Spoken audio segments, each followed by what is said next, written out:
Hey guys, welcome back to student steno. तो कैसे हैं आप सब।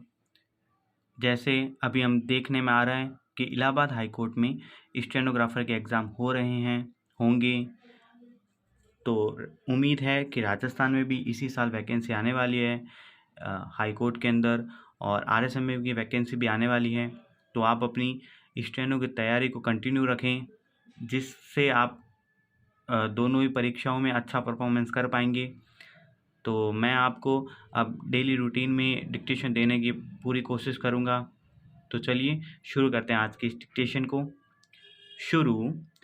रामनवमी से एक दिन पहले ही सर्वोच्च न्यायालय ने एक मामले की सुनवाई करते हुए पीड़ा व्यक्त की थी कि देश के लोग यह संकल्प क्यों नहीं ले पाते कि वे दूसरे समुदायों के प्रति सहिष्णुतापूर्ण व्यवहार करेंगे, मगर यह बात शायद लोगों को सुनाई नहीं पड़ी।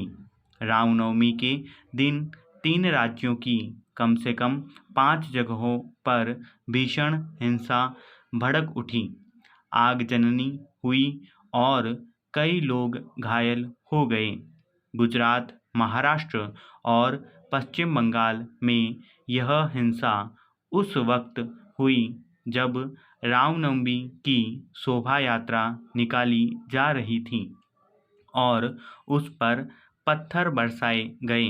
पिछले साल हनुमान जयंती के मौके पर भी इसी तरह शोभा यात्रा के दौरान 6 राज्यों में हिंसा भड़क उठी थी, जिसमें कई लोग मरे और कई घायल हो गए थे। दिल्ली के जिस इलाके में पिछले साल हिंसा हुई थी, उसी इलाके में इस साल रामनवमी के दिन भी शोभा यात्रा निकालने का प्रयास किया गया। हालांकि पुलिस ने इसकी इजाज़त नहीं दी थी। रामनवमी पर जिन जगहों पर हिंसा भड़की, वहां कुछ लोगों को छतों से पत्थर बरसाते हुए भी देखा गया। इन सभी इलाकों में मुस्लिम आबादी रहती है और वहाँ मस्जिदें भी हैं। स्वाभाविक ही इस हिंसा के चलते समुदाय विशेष फिर से निशाने पर आ गया है। हालांकि पश्चिम बंगाल में हुई हिंसा के पीछे वहां की मुख्यमंत्री भाजपा का हाथ बता रही है। इस पर राजनीति तो होनी ही थी और वह कई दिनों तक होगी। फिर उन इलाकों में 2 समुदायों के बीच वर्षों तनावपूर्ण रिश्ते बने रहेंगे।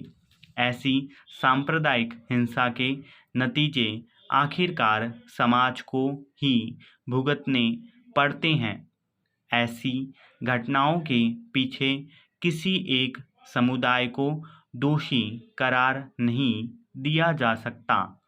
मर्यादाएं दोनों तरफ से टूटती देखी जाती है। इन दिनों रमजान भी चल रहा है और इस बीच में रामनवमी का त्योहार आ गया। इसलिए शोभा यात्रा जैसे आयोजनों में प्रशासन से खासी सतर्कता की अपेक्षा की जाती थी, जो दिल्ली में देखी भी गई, मगर गुजरात, महाराष्ट्र और पश्चिम बंगाल में इसकी ज़रूरत क्यों नहीं समझी गई, या कैसे वहाँ के प्रशासन से चूक हुई कि वे उन्हें रोकने में नाकाम साबित हुए। ऐसी शोभा यात्राएं बिना पुलिस की जानकारी के नहीं निकाली जाती और उनका मार्ग भी पहले से तय होता है। ऐसे में पुलिस को जानकारी रहती है कि किन इलाकों से शोभा यात्रा के गुजरने पर हिंसा भड़कने की आशंका हो सकती है। फिर इस पहलू पर गंभीरता से विचार क्यों नहीं किया गया? हालांकि उपद्रवी तत्व कब नियम कायदों की परवाह करते हैं, उनकी तो कोशिश होती है कि वे कुछ ऐसा करें जिससे समाज में विद्वेष और तनाव का वातावरण बने। औरंगाबाद में भीड़ ने पुलिस पर ही हमला कर दिया।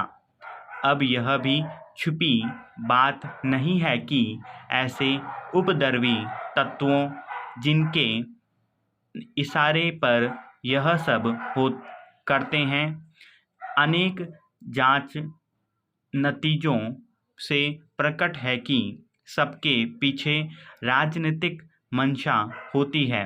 इसलिए उन्होंने पत्थर फेंके या पुलिस पर हमला किया। वे कोई धार्मिक लोग नहीं कहे जा सकते, क्योंकि कोई धर्म निजी और सामुदायिक आस्था का विषय होता है, न कि उन्माद प्रदर्शन का। जो लोग इस तरह सड़कों पर धर्म का प्रदर्शन करते निकलते हैं या धर्म के नाम पर हाथ में पत्थर उठा लेते हैं, उनकी मंशा धार्मिक होती भी नहीं। जब तक इन्हें रोकने की राजनीतिक इच्छा शक्ति नहीं दिखाई जाती, तब तक ऐसे उपद्रवों और हिंसा पर रोक लगाना मुश्किल ही रहेगा। तो गाइस, अब मैं आपको जो ये डिक्टेशन होती है, उनके अंदर जो मेन शब्द आते हैं, उनकी आउटलाइन भी मैं आपको प्रोवाइड कराऊंगा, जो आपको इसी चैनल के ऊपर शॉर्ट वाले वीडियो में मिल जाएगी, जिसमें मैं डेट मेंशन कर दूंगा और जो डिक्टेशन का नाम होता है वो आपको उसमें मिल जाएगा, जिससे आप उसकी पहचान कर पाएंगे कि कौन से डिक्टेशन का कौन सा आउटलाइन है। धन्यवाद।